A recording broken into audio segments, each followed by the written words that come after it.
중요한 복음의 이야기들을 펼쳐가고 있습니다. 그래서 우리가 이제 8장까지 보고 9장에 왔는데요. 우리 한번 따라하겠습니다. 약속의 자녀가 이스라엘이다. 약속의 자녀가 이스라엘이다. 하나님의 아들 예수 그리스도를 복음으로 알고 그 복음을 믿음으로 죄와 사망에서 구원을 받아 하나님의 자녀로 살아가는 하나님의 성도들에게는요, 두 가지의 날마다 탄식의 노래가 있습니다. 구원받은 하나님의 성도들은 이 두 가지의 뼈아픈 탄식이 있습니다. 구원을 받지 않은 성도는 이것이 없어요. 구원받은 성도에게는 이 두 가지의 뼈아픈 노래가 있어요. 첫째는 뭔가? 구원을 받았음에도 구원받은 하나님의 자녀의 이 영혼 속에, 삶 속에 여전히 남아있는 육신의 소욕으로 인한 탄식입니다. 육신의 소욕은 죄의 모습들이고 마귀의 속성들입니다. 오라, 나는 곤고한 사람이로다. 이 사망의 몸에서 누가 나를 건져내라. 바울 사도가 이 문제로 탄식하고 울었습니다. 얼핏 보면은 구원을 받지 못한 바울이 죄와 사망에 매여서 어찌할 바를 몰라가지고 누군가가 자기에게 있는 이 죄와 사망의 문제를 해결해 주기를 바라는 그런 마음으로 탄식하고 그런 게 아니에요. 바울은 분명히 구원을 받았어요. 바울은 분명히 예수님을 만났어요.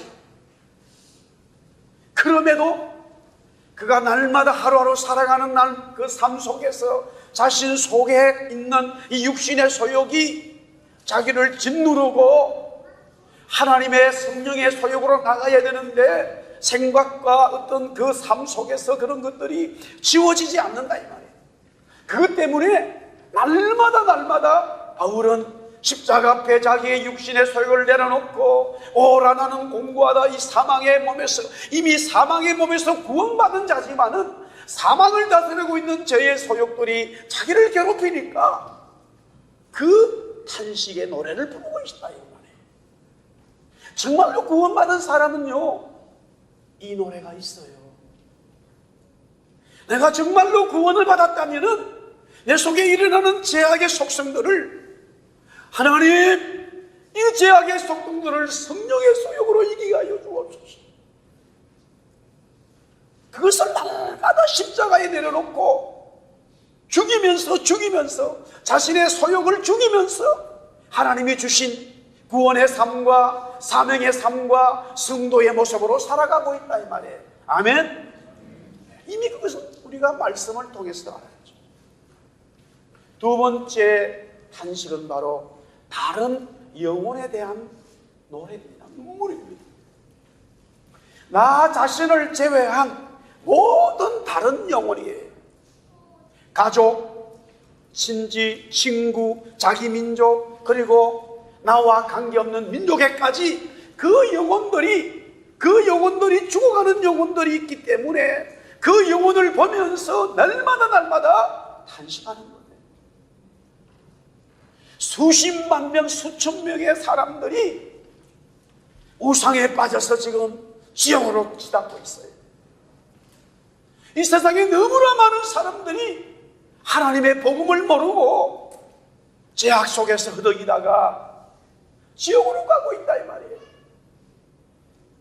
구원받은 하나님의 사람들은 그 죽어가는 영혼을 생각한다면 눈물로 탄식할 수밖에 없는데, 특별히 자기 가족이라면 뼈아픈 이 눈물이 있을 수밖에 없어요.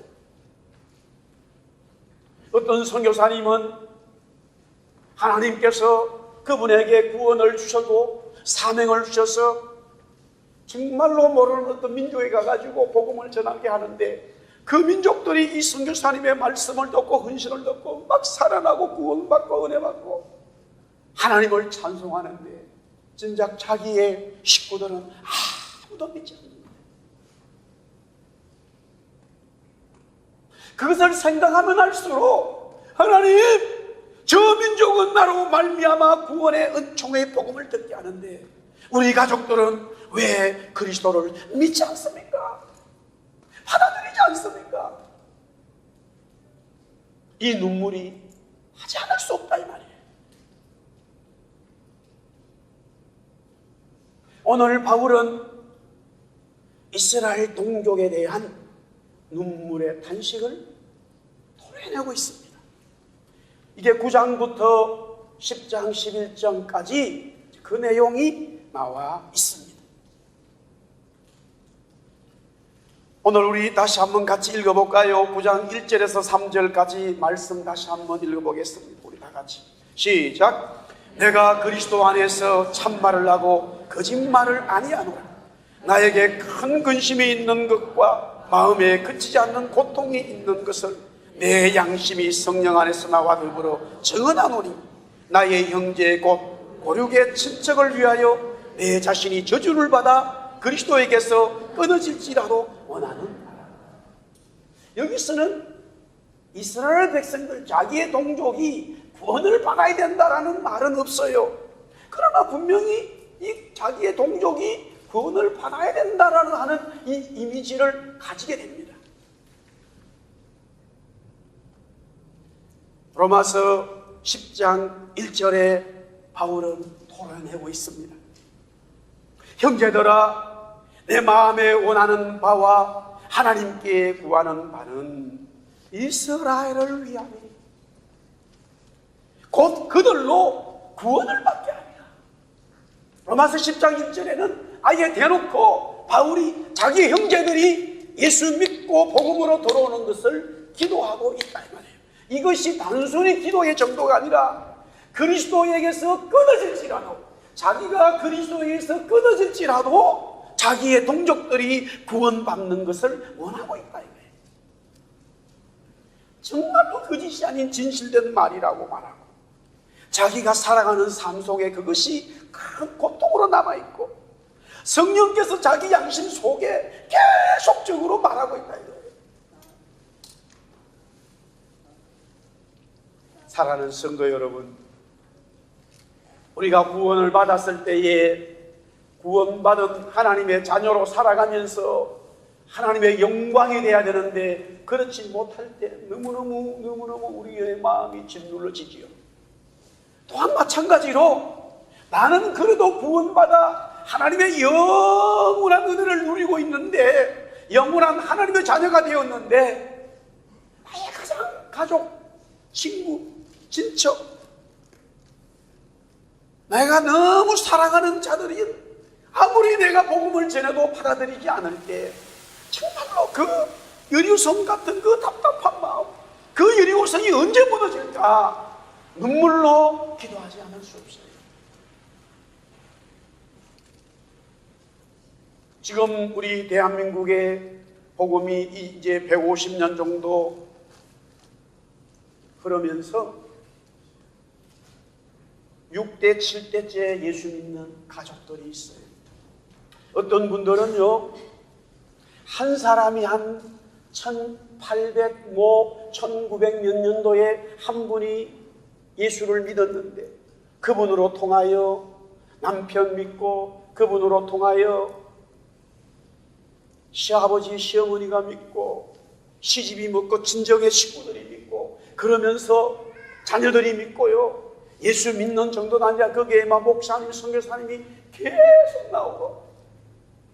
할렐루야.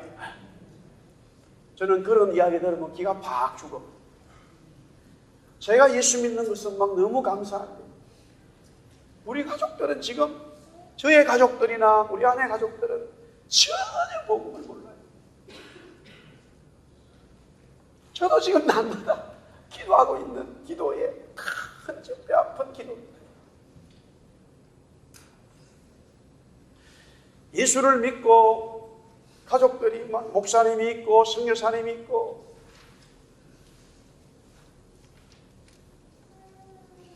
제가 신학교 다닐 때에 가르치던 교수님 중에 한 분이 지금은 대구 동신교회를 목회하는데 그분은 형제가 5명이에요. 다 형제가 5명이에요. 딸이 없다 그러더라고요. 그런데 아버지가 목사님이었는데 시골에서 너무너무 가난하게 목회를 했어요. 그런데 이 5명 아들들이 다 목사님이 되셨어요. 우리 교단에 다 5명이 목사님이 되셨어요. 그래서 형제가 5명이 다 목사님이야. 얼마나 놀라운 일이겠어요. 근데 바울이 자기도 유대인이었지만은 복음을 전하러 가면은 이방인들은 복음을 받는데 진작 하나님을 알고 있는 유대인들이 오히려 복음을 파괴하고 있는 이 모습을 보면서 하나님 앞에 눈물로 기도하지 않을 수 없더라 이거예요. 사랑하는 성도 여러분, 여러분의 기도 속에도 가장 사랑하는 가족들 중에 예수를 아직 믿지 않으면 바울이 가졌던 이 마음으로 기도로 나가야 될 줄 믿습니다.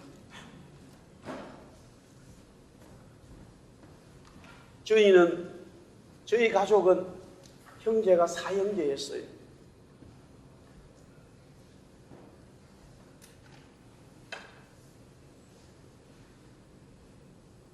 제가 4번째 아들인데 성장할 때는 위에 형님이 2분이 계셨어요. 한 분이 없어. 그래서 죽었나 생각했는데 호적을 떼러 가면은 이름이 있어요. 3살 더 많은 저 위에 형님이 한 분 계셔. 그런데 집에는 없었어요. 아주 어릴 때는 별로 생각을 못했습니다. 그러다가 조금 성장해서 어떻게 된 거냐라고 어머니께 물으니까 큰형님이 10살, 둘째 형님이 7살, 셋째 형님이 4살, 제가 1살 때 어느 날 어머니가 저를 1살이니까 없고 뭐 참 살기 어려웠던 모양이에요. 그래서 이제 뭐 양식을 구하러 갔나 어딜 갔나 갔다가 집에 오니까 아들 3명이 한 명도 없어요. 아버지도 남편도 없고 다 어디 갔나 했더니만 며칠 지나서 아버지하고 큰형만 왔어. 그래 어머니 왈 두 놈이 안 보인다 이거예요. 그래 어디 갔나 물으니까 큰형이 얘기를 안 하고 자꾸 쭈삐쭈삐 하더라 이거예요. 보니까 뭔가 심상치 않아. 알고 보니까 2명을 아주 먼 곳에 갖다 줘버렸어. 우리 아버지께서 위대하신 분이에요. 그래서 그렇게 됐는데 얼마 지나지 않아서 둘째 형님이 혼자 집에 왔어. 7살 된 아들이 집을 찾아왔어요. 도망을 쳤다. 4살 된 형은 어리니까 못 찾아온 거죠. 그 집에 남은 거죠. 제가 그랬습니다. 어머니 그러면 나중에 셋째 형님을 찾아오죠. 몇 개월 지나서 찾아러 갔답니다. 그러니까 사실은 뭐 지방도 아니에요. 다른 동네죠. 다른 도시죠.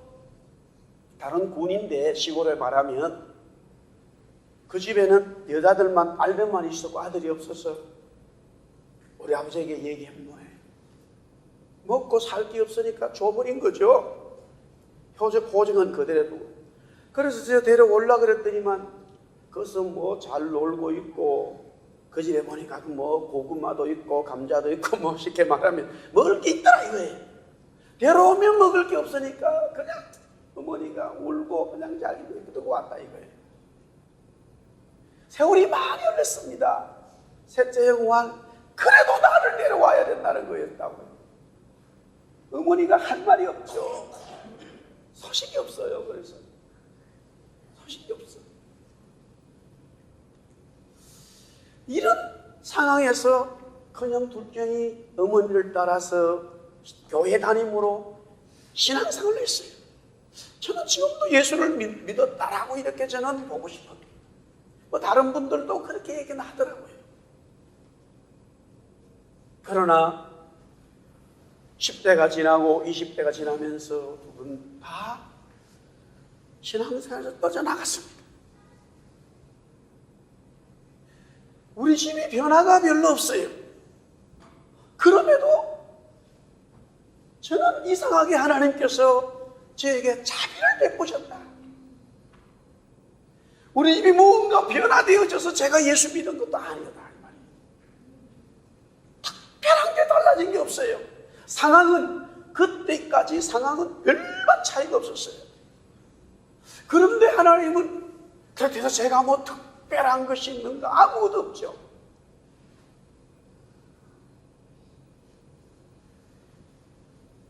저는 그 복음을 깨달은 이후부터 형님들을 위해서 지금까지 기도하는데, 이제 둘째 형님은 교회를 나가고 있어요.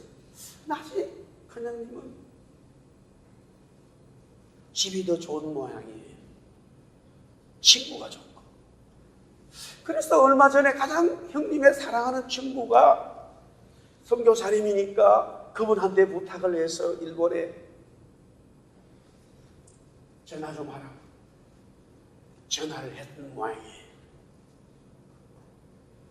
하여튼 이 똑같은 복음의 역사가 있지만은 어떤 사람은 복음을 받고 어떤 사람은 복음을 받지 않는 이런 일들을 우리가 이제 보게 되는데, 특별히 복음을 받은 그 사람이 가족들을 보았을 때는 믿지 않으면 너무너무 마음이 답답하고 정말로 눈물로 기도하지 않을 수가 없는 것이죠.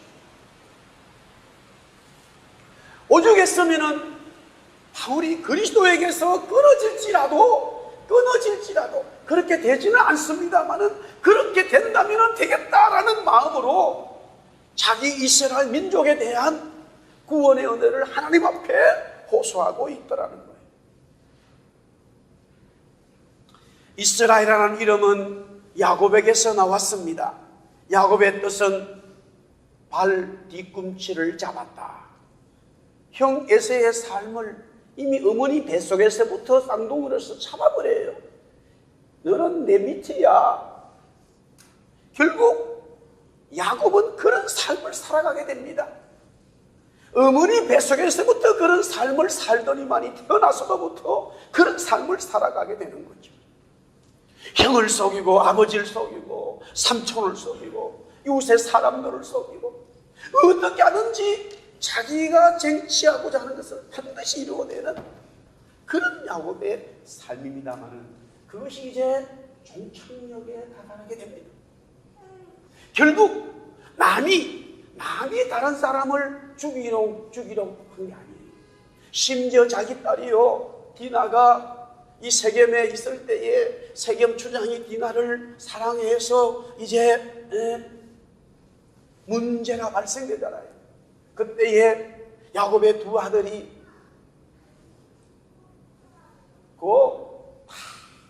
그 세겜의 남자들을 죽이는 이런 어처구니없는 일이 벌어지는 거예요.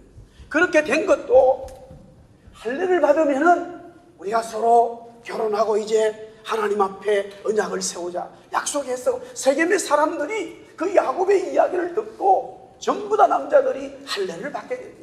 3일째 되는 날이 가장 그 시대에 옛날 어려우니까 힘드니까 그때 야곱의 두 아들 레위와 시몬이 칼을 차고 가서 텐트에서 다 사람들을 죽여야 되는 거예요. 이런 일이 벌어져도요 하나님은 야곱을 지켜주시고 그 민족이 야곱의 식구들을 죽이지 못하도록 했어요. 그런데 하나님은 정말로 야곱을 어떻게 다루셨는가? 다른 민족이 아닌 형을 통해서 야곱을 혼란시켰다는 거예요.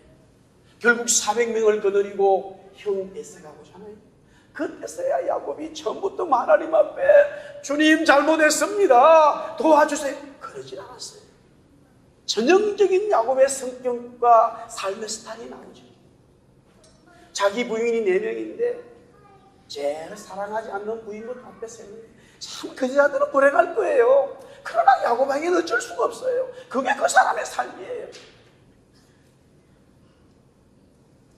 그럼에도 불구하고 마음이 놓이지 않으니까 선물을 어마어마하게 보냅니다. 형 에서를 위해서 선물을 정말로 엄청난 선물을 보내요. 그래도 마음이 놓이지 않으니까 혼자 남아서요, 그때서야 마음이 편치 않으니까 변화가 없어요. 형 에서는 400명을 그대로 온다는 거예요. 그때 약복 강가에서 하나님 잘못했습니다, 잘못 살았습니다, 도와주세요, 엎드려 기도하지요. 그때 하나님은 야곱에게 나타나셔서 응답해 주시고 이스라엘의 이름을 주는, 우리 한번 따라합시다. 하나님과 사람과 싸워서 이겼다. 하나님도 이기고 사람도 이겼다. 이건 놀라운 복이지요. 야곱이 살아가면서 모든 삶에 있어서 하나님도 이기고 사람도 이겼다면 뭐든지 되는 그런 야곱의 삶이었어요. 사실 하나님이 져주신 거죠. 이때부터 이스라엘이라고 하는 이름이 명명되었습니다. 오늘 이 말씀을 통해 우리가 정말로 알아야 될 게 있는데, 먼저 그 내용을 앞서서 얘기하기 전에 아브라함이 조카 롯과의 관계 때문에 결국 나누어 살게 되고 조카 롯은 소돔 고모라에 있게 됩니다. 하나님은 그 소돔 고모라를 멸망하게 되지요. 하나님은 그때 미리 아브라함 알려주니까 아브라함이 간절한 마음으로 조카 롯을 사랑하기 때문에 자기는 구원받아 행복하지만은 조카 롯과 그의 가족들이 소돔 고모라에서 하나님의 불의 심판을 받는 게 뻔하니까, 하나님 우리 조카를 좀 살려주세요, 그 마음으로 하나님 앞에 나갈 때에 이렇게 물었습니다. 의인 50명 있으면 어떻게 하시겠습니까? 아브라함아, 내가 당연히 심판 안 한다. 아, 그래요? 그러면 심판하는 거 보니까 50명이 없다는 건데 45명 어떻습니까? 물론이지. 40명, 30명, 20명, 10명. 이때부터 디스카운트가 있었다라는 거예요. 디스카운트를 잘해야 되더라. 하나님 앞에 아브라함이 디스카운트를 해요. 그럼에도 하나님은 아브라함의 마음을 아시고 조카 롯과 그의 가족을 살려주시오. 또한 출애굽기 32장 32절 말씀 우리 한번 같이 한번 보겠습니다. 이 말씀을 한번 볼까요? 출애굽기 32장 32절 다 같이 봅니다. 시작. 그러나 이제 그들의 죄를 사하시옵소서. 그렇지 아니하시오면 원하건대 주께서 기록하신 책에서 내 이름을 지워버려 주옵소서. 아, 대단한 기도가 나옵니다. 모세가 하나님의 부름을 받고 산에서 하나님과 대면을 하면서 이스라엘 백성들이 가나안 땅에 들어가서 어떻게 하나님의 거룩한 백성으로 살아갈 것인가는 엄청난 하나님의 이 법전을 받고 있는데, 산 밑에서는 모세가 드디어 오니까 그냥 송아지 만들어서 이것이 이 송아지가 우리를 애굽에서 이끌어낸 하나님이라고 경배하고 화목제와 번제를 드리면서 제사하고 거기에 막 찬양을 하고 해요. 야, 봅시다. 하나님은 산에서 위에 계시는 보고 있는 모세는 모르지만, 그래서 모세가 알려주는 거예요. 모세야 네 백성, 지금 네 백성, 그때 그러는 거예요. 내 백성이 아니고 네 백성이다, 그렇게 말해요. 하나님의 백성들이 하나님의 백성인데 그때는 모세야 내 백성 아니고 네 백성이야. 네 백성이 지금 이런 나를 야할 일을 하고 있단 말이에요. 그럴 리가요. 하나님. 모세가 내려오니까 정말로 그런 마음이 들고 있습니다. 하나님은 모세에게 말합니다. 완전히 진멸하겠다는 거예요. 하나님의 진노를 거둘 수가 없어요. 완전히 그냥 하나님 없애버리겠다는 거예요. 그때 모세가 하나님의 법들을 써 하나님, 내 이름을 생명책에서 지하더라도 이 백성이 내 백성이 아니라 하나님 백성일진데 어떻게 하나님께서 진노하시겠습니까? 긍휼을 베풀어 주옵소서. 모세의 중보 기도가 있습니다. 바울의 기도처럼 하나님은 모세의 기도를 들으시죠. 그리고는 이스라엘 백성들에게 긍휼을 베푸셨습니다. 자, 이런 맥락으로 지금 바울이 이스라엘 백성 동족을 향한 마음이 있는데, 우리가 이제 9장, 10장, 11장을 읽으면서 바울이 쓰고 있는 이 이스라엘이라고 하는 단어의 의미를 조금 더 확실하게 알아야 된다는 거예요. 지금 오늘 읽은 1절에서부터 2절, 3절에는 분명히 지금 혈통적인 이스라엘인 것만은 분명해요. 우리 한번 4절부터 읽어보겠습니다. 우리 4절부터 같이 9장 4절부터 읽어볼까요? 시작. 그들은 이스라엘 사람이라 그들에게는 양자됨과 영광과 언약들과 율법을 세우신 것과 예배와 약속들이 있고 조상들도 그들의 것이요 육신으로 하면 그리스도가 그들에게 났으니 그는 만물 위에 계셔서 세세의 찬양을 받으실 하나님이시니라. 아멘. 분명히 지금 보니까 바울이 설명하고 있는 이스라엘은 혈통적인 유대인들인 것만은 틀림이 없어요.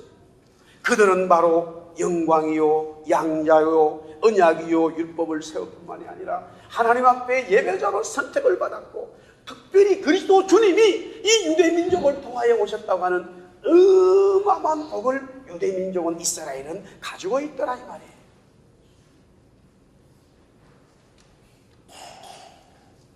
오늘 이 말씀을 먼저 설명하기 전에 계속해서 보겠습니다마는 특별히 요사이 이 이스라엘 민족이 혈통적인, 잘 들으셔야 됩니다, 혈통적인 이스라엘 민족이 구원을 받아야 하나님께로 돌아와야 구원의 완성이 되었다라는 표현을 하는 분들이 있어요. 먼저 잘못된 표현이에요. 두 번째 이스라엘 백성들이 들어와 줘야 구원을 받고 하나님을 섬기는 공동체가 되어야 완전한 교회가 되었다라고 말하는 것 첫 번째와 연관시켜서 잘못했습니다. 구원의 완성은 어느 민족이 이루어졌기 때문에 되고 안 되는 게 아니라 구원의 완성은 하나님 그분에게 달려있는 거예요. 아멘도 안 하시네. 잘 모르시는 그 모양이죠. 다시, 구원의 완성은 제가 믿고 안 믿고에 의해서 구원의 완성이 되는 게 아니고 하나님의 그분에 의해서 이루어지는 거예요. 그래서 지금 바울은 로마서 9장, 10장, 11장을 이스라엘 민족을 언급하면서 하나님의 절대적인 구원의 이 섭리와 구원의 주권을 설명하고 있는 거예요. 구원은, 따라합시다. 구원은 하나님께 달려있다. 물론 이스라엘 민족이 먼저 율법을 받았고 예배했기 때문에 그들도 구원받아야 되는 것은 당연합니다. 그들을 위해서 기도해야 되는 것 당연합니다. 그러나 그들이 구원을 받아야 하나님의 구원이 완성되어졌고 그들이 구원을 받아야 하나님의 교회가 완전해졌다라고 하는 이론은, 설명은 잘못된 설명이죠. 왜 그런 거냐면 오늘 여기 본문에서도 먼저 나옵니다. 아브라함에 대한 이야기를 시작하고 그 다음에 이삭과 야곱으로 진행되어지면서 바울은 이스라엘이 다 이스라엘이 아니라는 거예요. 이미 혈통적인 것을 서서히 부인하고 있어요. 그럼에도 아브라함의 이야기를 통해서 이루어진 이 이스라엘 민족이 바울 자신도 혈통적인 이스라엘 사람인 거죠. 오순절날 하나님의 성령이 임했습니다. 사랑하는 성도의, 우리가 사도행 2장을 보면서 누가 먼저 제일 하나님의 복음을 받았습니까? 오순절날 성령이 임했을 때에 예루살렘에 누가 먼저 하나님의 복음을 받았습니까? 유대인입니다. 바울입니다. 스데반입니다. 바나바입니다. 베드로입니다. 다 유대인들입니다. 근데 여기서 왜 믿지 않는 유대인들을 얘기할까? 그것은 공동체적인 이야기를 바울이 설명하고 있는 것뿐입니다. 그럼에도 이 이야기를 통해서 바울이 정말로 얘기하고자 하는 이스라엘이 뭔지를 우리는 정확하게 알아야 됩니다. 오늘 바울은 이삭과 야곱을 이야기합니다. 이삭은 이스마엘 대신에 이삭이 하나님의 약속의 자녀가 되었습니다. 야곱은 쌍둥이 에서와 야곱의 관계에서 야곱이 하나님의 자녀가 되었습니다. 여기에서 중요하게 말씀하고 있는 것은 우리 9절 말씀입니다. 우리 9절 말씀 읽어볼까요? 우리 다 같이 9장 9절 말씀 다 같이 시작. 약속의 말씀은 이것이니 명년이 때에 내가 이르리라 사라에게 아들이 있으리라 하십니다. 여기서 8절에 보면 약속의 자녀라고 했습니다. 약속의 자녀. 그런데 9절에 와서 약속의 말씀이다. 사람이 태어난다고 해서 하나님의 역사 속에 있는 게 아니라, 물론 태어난 것 자체는 전체적으로 하나님의 경륜 속에 있죠. 그러나 지금 구원을 설명하기 위한 하나님의 주권적인 이 구속의 사건을 얘기하는 겁니다. 그것은 반드시 하나님이 말씀하신 그 역사대로 이루어져야 된다는 겁니다. 믿으시면 아멘. 그래서 이렇게 말합니다. 하나님이 에서는 버렸다. 표현이 너무 정말로 너무 떨립니다. 하나님이 에서를 버렸다. 내가 에서는 미워했다. 야곱은 사랑했다. 이렇게 말하면 객관적으로 보면 하나님이 이런 하나님이 어디 있는가라고 했을 때에 우리가 성경을 제대로 봐야 됩니다. 여기서 이렇게 말합니다. 자, 사랑하는 성도 여러분 잘 보십시오. 불의와 궁극률이 있습니다. 의라고 하는 것은 하나님이 아브라함을 의로 여기고 저를 의로 여기고 여러분을 의로 여기는 것은요, 하나님을 믿을 때에 하나님이 의로 여겼다는 거예요. 그러면 믿지 않는 모든 사람 누구든지 예외 없어요. 이스라엘 민족이든 누구든 관계없이 전부 다 불의한 자이기 때문에 하나님의 심판을 받을 수밖에 없어요. 그렇죠? 다시 설명드립니다. 모든 사람들이 다 심판을 받는 게 하나님의 공의예요. 영어로 말하면 대지시. 그것이 하나님의 심판이에요. 그런데 하나님이 어떤 사람이 그냥 긍휼을 베푸셔서 구원시켰다 이 말이에요. 부르셨다 이거예요. 그것을 갖다 오늘 성경은 뭐라고 얘기하냐면, 우리 한번 따라하겠습니다. 긍휼 자비라고 얘기해요. 하나님의 불의지만은 하나님 앞에 우리가 불의한 거기 때문에 당연히 심판받아야 되고 죽을 수밖에 없는데, 거기서 한 사람을 뽑아가지고 하나님이 내가 너에게 자비를 주노라 했을 때 그 사람만 불공평하게 무언가 은혜를 받은 것처럼 다른 사람들이 이야기할 수는 이야기가 없다 이거예요. 이건 굉장히 법적인 논리적인 이야기입니다. 그럼에도 오늘 우리는 먼저 이렇게 한번 오늘 말씀을 정리해 볼까 합니다. 바울이 말하는 이 이스라엘은 첫째는 분명히 혈통적이고 민족적인 이스라엘 민족을 가리키고 있습니다. 그들이 예수 믿지 않고 복음을 받아들이지 아니하고, 물론 다는 아닙니다만 대부분의 유대인들이 그렇게 반응했을 때 바울은 그들로 통해서 복음을 전할 때 너무너무 고난을 받고 힘들었지만, 그럼에도 성령께서 그 속에 주시는 마음은 그들을 향한 기도를 하라는 거예요. 그들을 향해서 눈물로 기도하라는 거예요.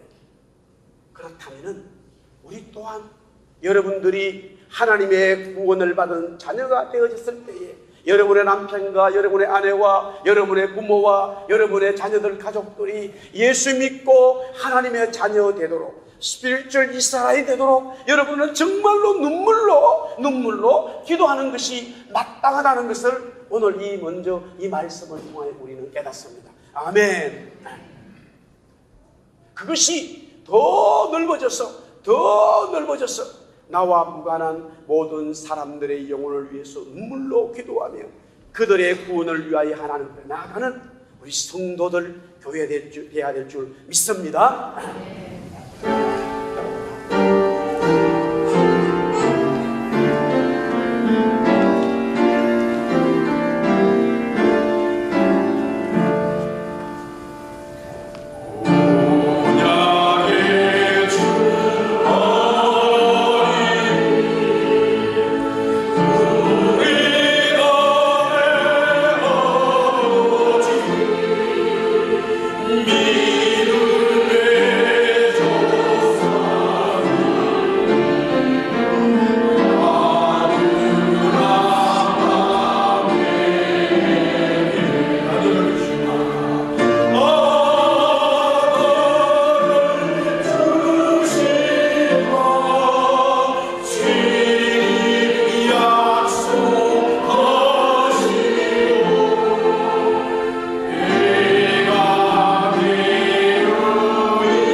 우리를 위하여 십자가에 죽으시고 하나님 편에 계셔서 우리를 천국으로 이끌어주시는 예수님이여, 하나님 아버지의 말로 다 할 수 없는 사랑과 성령님의 감화하시고 역사하시고 구원받게 하신 그래 너무 감사하고 하나님 백성 된 건 너무너무 감사합니다.